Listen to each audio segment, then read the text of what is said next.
போருக்கு புறப்பட்ட சூரனை அவனுடைய மகன் பானுகோபன் அமைதிப்படுத்தினான். இந்திரனையும் ஜெயந்தனையும் எஞ்சிய தேவர்களையும் நான் வென்று இங்கு கொணர்வேன் என்று கூறிய பானுகோபன் அசுரப்படைகளுடன் புறப்பட்டான்.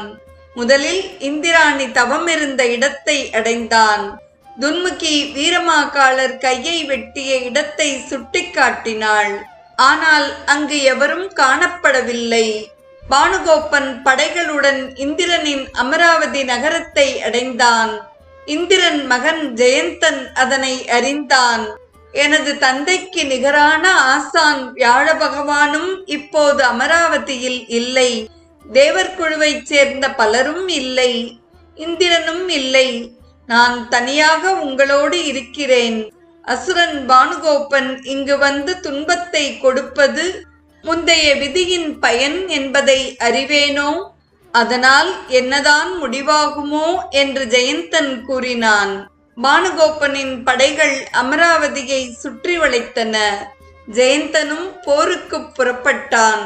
ஜெயந்தனுக்கும் அசுர படைக்கும் இடையே கடும் போர் நடந்தது. ஜெயந்தன் வில்லான் அறுபட்டு தனியாக நின்றான்.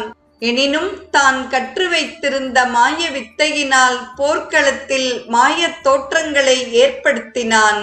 போர்க்களம் எங்கும் ஐராவதத்தின் மீதமர்ந்த ஆயிரக்கணக்கான ஜெயந்தர்கள் தோன்றினர்.